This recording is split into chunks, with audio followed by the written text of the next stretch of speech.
Students, now let us see the another topic, that is balanced and unbalanced force. Now see, here is the one experiment. In that experiment we have taken the two weight pans and in between we have kept one box, that is cardboard box. Now in both the weight pans, if we are taking the weight same, what will happen? The weight pan will not move anywhere.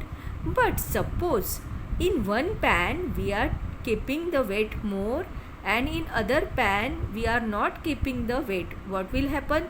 The weight pan will go down where the weight is more.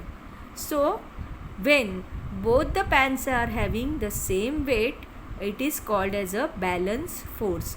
But when one pan is having the weight more and the another pan is not having the weight, and if that pan goes downwards, then that force is called as a unbalanced force. मी परत एकदा तुम्हाला समजावते. आपण दोन weight pan घेतलेले आहेत. पहिल्यांदा आपण एक्सपेरिमेंटमध्ये काय करणार, तर दोन्ही वेट पॅनमध्ये आपण सेम वेट ठेवणार.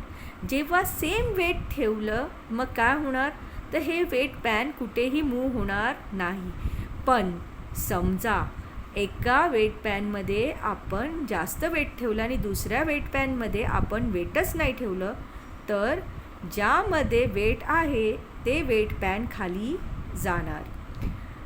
म्हणजेच जेव्हा दोन्ही पॅनमध्ये वेट सेम आहे तेव्हा त्याला म्हटलं जातं बॅलन्स फोर्स. आणि जेव्हा एका पॅनमध्ये वेट जास्त आहे आणि दुसऱ्या पॅनमध्ये वेटच नाही आहे, आणि जेव्हा ज्या पॅनमध्ये वेट आहे ते पॅन जेव्हा खाली जातं तेव्हा त्याला बोललं जातं अनबॅलन्स फोर्स.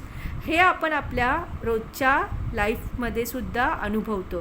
तुम्हाला माहिती असेल की आपण जेव्हा गार्डनमध्ये जातो आणि तुम्ही जेव्हा सीसॉवरती बसता तेव्हा जर दोन्हीकडचं वेट सेम असेल तर तो सीसॉ हलत नाही. पण एका ठिकाणी जर जास्त वेटवाला मुलगा बसला असेल आणि दुसऱ्या ठिकाणी जर कमी वेटवाला मुलगा बसला असेल तर जिथे जास्त वेट आहे ती साईड खाली जाते. मग जेव्हा ती साईड खाली जाते तेव्हा त्याला बोललं जातं unbalance force. So I think you must have understood about the balance and unbalanced force. Now once more let us study about these force. So in experiment what apparatus we have taken, let us see. Take a cardboard box, tie a thick string to its two sides and keep it on the smooth table as shown in the figure 3.4. Take a strings on both sides of the tables. Tie the weight pan to the two ends. Keep equal masses in both the pans.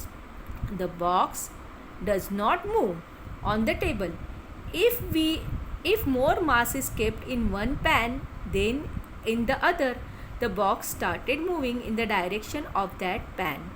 Equal gravitational force act on both the pans when equal masses are kept in them.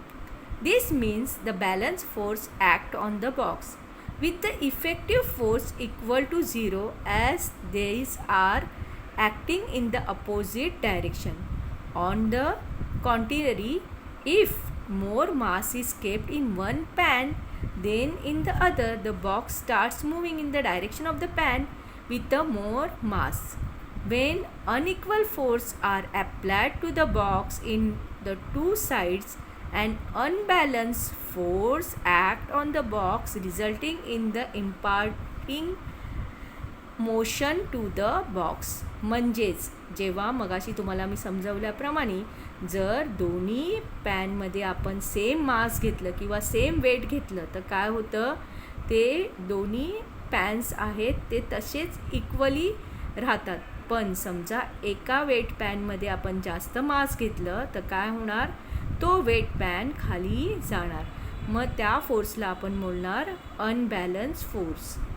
आणि जेव्हा दोन्ही weight pens तसेच राहणार, जेव्हा कारण त्यांच्यामध्ये दोन्ही weight पॅन्समध्ये same mass आहे तेव्हा त्याला म्हटलं जातं balance force. So I think you must have thoroughly understood what is balance force and what is unbalanced force.